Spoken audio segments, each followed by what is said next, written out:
शरद पवारांच्या राज्यसभेसाठी अखेर महाविकास आघाडीची वज्रमूठ आज उमेदवारी अर्ज भरणार।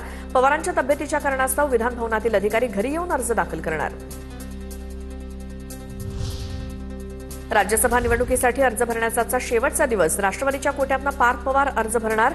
उपमुख्यमंत्री सुनेत्रा पवार देखील उपस्थित असणार। शिंदेंच्या शिवसेनेकडनं राज्यसभेसाठी राहुल शेवाळेंचं नाव निश्चित। उपमुख्यमंत्री शिंदेंच्या नंदनवन या निवासस्थानी बैठक संपन्न। बैठकीत शेवाळेंच्या नावावर शिक्कामोर्तब। भाजपकडनं राज्यसभा उमेदवारांची नावं जाहीर। रामदास आठवलेंना पुन्हा संधी तर विनोद तावडेंसह माया विनाते आणि रामराव वडकुतेंच्या नावाची घोषणा।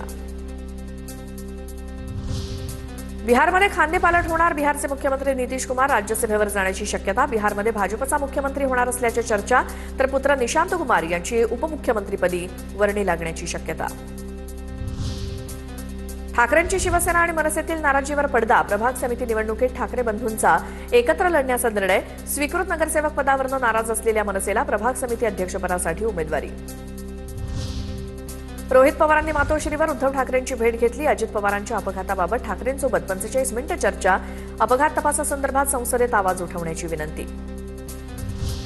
मुंबई महापालिकेतील 11 प्रभाग समित्यांची निवडणूक बिनविरोध होणार। 17 प्रभाग समिती अध्यक्षपदासाठी उमेदवारी अर्ज सचिवांकडे सादर।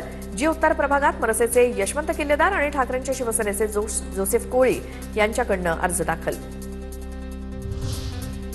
दावोस दौऱ्याच्या वेळी एकनाथ शिंदेंचं विमान पाडू अशी धमकी इराण आणि इराकनं दिली होती।